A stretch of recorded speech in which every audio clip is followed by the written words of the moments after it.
Bonjour et bienvenue dans ce 20e épisode de notre série sur les drapeaux du monde. Oui, j'ai bien fait 20. Ce pays, une ancienne colonie britannique, possède une immense barrière de corail, une jungle luxuriante et de nombreux temples mayas. Ce pays s'appelle le Belize. Allez, c'est parti!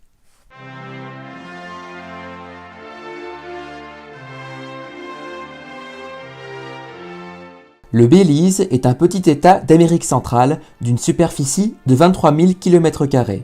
Le pays, qui compte environ 360 000 habitants et qui ouvre sur la mer des Caraïbes, a pour voisins le Mexique au nord et le Guatemala à l'ouest et au sud.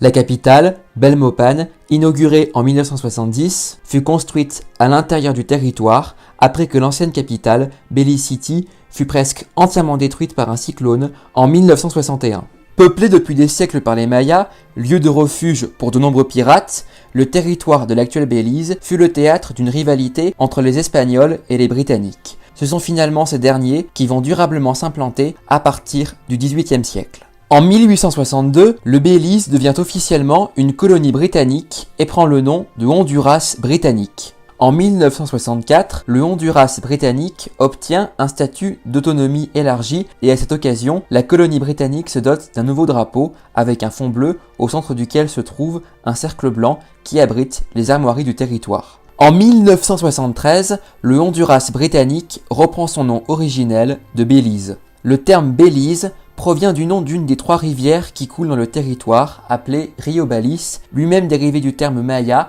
Belize, qui signifie eau boueuse.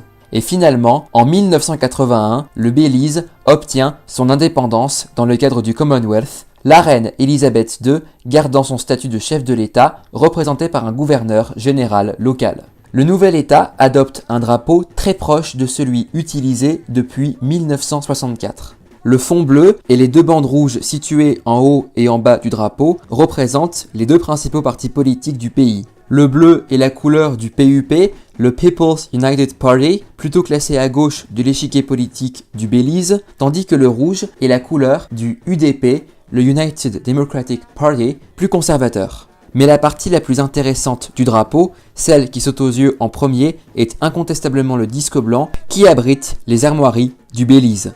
On remarque tout d'abord la présence de deux hommes sur ce drapeau, d'un côté un homme plutôt métis et de l'autre un homme d'origine africaine. Ces deux personnes, qui portent respectivement une hache et une pagaie, sont censées représenter la diversité ethnique et culturelle de la population du Belize. Le drapeau du Belize est ainsi le seul drapeau national au monde où l'on voit clairement des êtres humains. Au centre des armoiries se trouve un bouclier divisé en trois parties avec une pagaie et un marteau sur fond blanc, une hache et une scie sur fond jaune, et enfin un voilier naviguant sur la mer devant un ciel bleu. Sous le bouclier se trouve un rouleau de papier blanc sur lequel est écrit « Sub umbra floreo » qui veut dire « Je fleuris à l'ombre » en référence à la fois à la surface forestière du Belize et à la colonisation britannique. Au-dessus du bouclier se trouve un arbre d'acajou, tandis que les armoiries sont entourées par 50 feuilles d'acajou en référence à l'année 1950 où le People's United Party est arrivé au pouvoir pour la première fois. Après son indépendance, en 1981, le Belize dut gérer un important litige territorial avec le Guatemala. Ce dernier revendique ni plus ni moins que l'annexion complète du Belize, et ce, depuis l'époque de la colonisation britannique. Le Guatemala est même allé jusqu'à rompre ses relations diplomatiques avec le Royaume-Uni dans les années 60. Le Guatemala a fini par reconnaître le Belize en 1991 et les deux pays ont établi des relations diplomatiques. Cependant, les tensions persistent. D'ailleurs, le 15 avril 2018 aura lieu un référendum au cours duquel les Guatémaltèques, c'est-à-dire les habitants du Guatemala, seront amenés à se prononcer à la question suivante.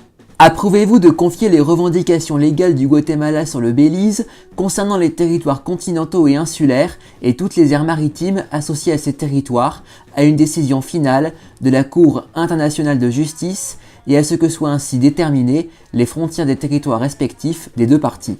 Malgré tout, le Belize reste un pays relativement stable politiquement parlant et est surtout l'une des plus importantes destinations touristiques en Amérique centrale et dans les Caraïbes.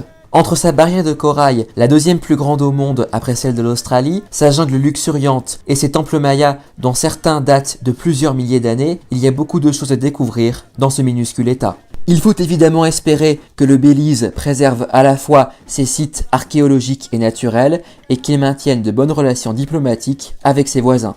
Quand on pense qu'un pays aussi minuscule que le Belize possède autant d'attraits touristiques, on se dit quand même que c'est une destination idéale par les temps qui courent. Et c'est donc la fin de cette vidéo consacrée au drapeau de ce pays méconnu qu'est le Belize.